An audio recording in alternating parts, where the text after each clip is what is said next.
The Tower of Babel. Etymology. The phrase Tower of Babel does not appear in Bible. It is always the city and the tower, or just the city. The original derivation of the name Babel, also the Hebrew name for Babylon, is uncertain. According to the Bible, the city received the name Babel from the Hebrew verb belal, meaning to jumble or to confuse. The story of Tower of Babel can be found in Sumerian and Assyrian, Greco-Roman, Mexico, Arizona, Cherokee, Nepal, Botswana, and many other traditions. We will discuss here what has been found in terms of Old Testament and the Islamic tradition.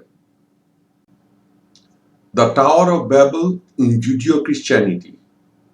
According to the New International Version of Bible, the story, a united human race in the generations following the Great Flood, speaking one language and common speech.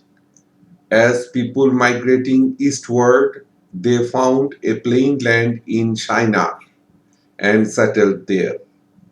There they agreed to build a city and a tower tall enough to reach heaven, so that they may make a name of themselves. Otherwise, they will be scattered over the face of the whole earth. God, observing their city and tower, confounds their speech so that they can no longer understand each other, and scatters them around the world. In amplified version of Bible, in accordance of Genesis chapter 11 verse 6 to 7, it is mentioned as, "And the Lord said, Behold, they are one unified people, and they all have the same language. This is only the beginning of what they will do in rebellion against me. And now no evil thing they imagine can do will be impossible for them. Come, let's go down and confuse the people with the different languages. Then they won't be able to understand each other." After seeing the city and the tower that the united people of the earth had built, God does not dismiss their efforts as weak and futile. Instead, He acknowledged that by working together, humanity would can accomplish whatever they set out to do. This, of course, leads to an immediate question. Why is that a problem? Why would God stand opposed to such unified productivity? The answer is in mankind's capacity to turn gifts into curses and abilities into abuses. Such thing has happened before, as mentioned in Genesis chapter 3, verses 17 to 19. Also, the flood had not changed the nature of sinful human beings. God's observation in Genesis chapter 6, verse 5 to 7 still applies to the hearts of humans left to themselves as follows. The Lord saw how great the wickedness of human race had become on the earth, and that every inclination of thoughts of the human heart was only evil all the time.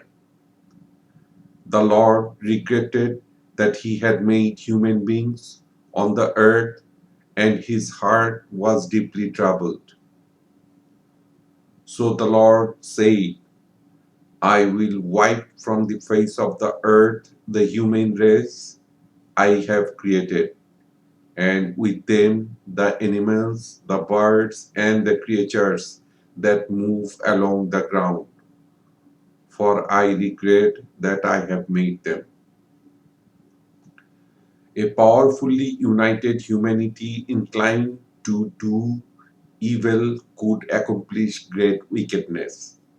No matter how perverse, outrageous, or ridiculous something might seem, mankind can and will attempt it, given the opportunity. The above verses reveal that God has no plans to give humanity that kind of opening. Tower of Babel in Islam. Although not mentioned by name, the Holy Quran has a story with similarities to biblical story of the Tower of Babel. Although set in the Egypt of Moses, Pharaoh asks Haman to build him a stone tower so that he can mount up to the heaven and confront the God of Moses. In the Holy Quran, it is mentioned as Pharaoh said, O nobles, I do not know that you have any God beside myself. Haman baked bricks out of clay and built a lofty palace for me so that I can may mount up and be able to observe the God of Moses, even though I believe that Moses is a liar.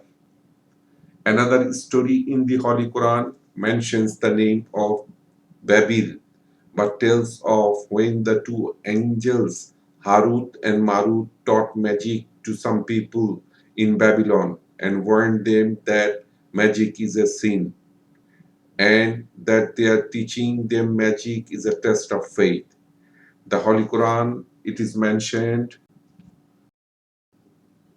they followed what the shaitan gave out falsely of the magic in the lifetime of Sulaiman. Sulaiman did not disbelieve, but the shaitan disbelieved, teaching men magic and such things that came down at Babylon to the two angels. Teaching men magic and such things that came down at Babylon to the two angels Harut and Marut. But neither of these two angels taught anyone such things till they had said, we are only for trial, so disbelieve not by learning this magic from us. And from these angels, people learn that by which they cause separation between man and his wife. But they could not thus harm anyone except by Allah's leave. And they learned that which harms them and profits them not. And indeed, they know that the buyers of magic would have no share in the hereafter. And how bad indeed was that for which they sold their own selves, if they but knew. Chapter 2, named Surah Al Baqarah, verses 102 Al Quran.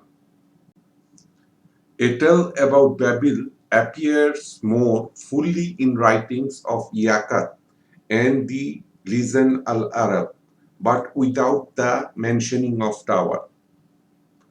It was mentioned, mankind were swept together by winds into the plain that was afterward called Babel, where they were assigned their separate languages by God, and were then scattered again in the same way.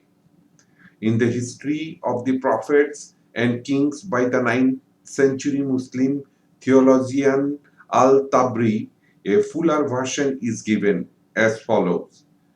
Nimrod has the tower built in Babel. God destroys it, and the language of mankind, formerly Syriac, is then confused into 72 languages.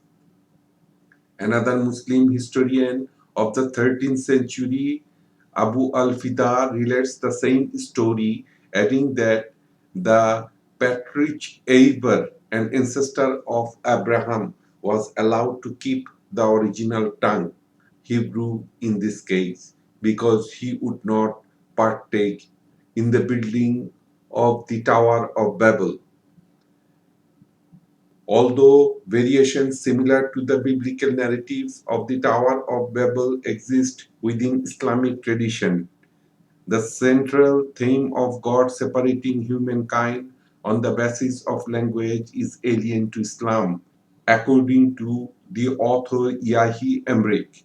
In Islamic belief, he argues God created nations to know each other and not to be separated. Thank you for your precious time for watching this. Here we conclude the part 4. We will start with the origin of language and its evaluation from the perspective of science in the next part. Stay home and stay safe.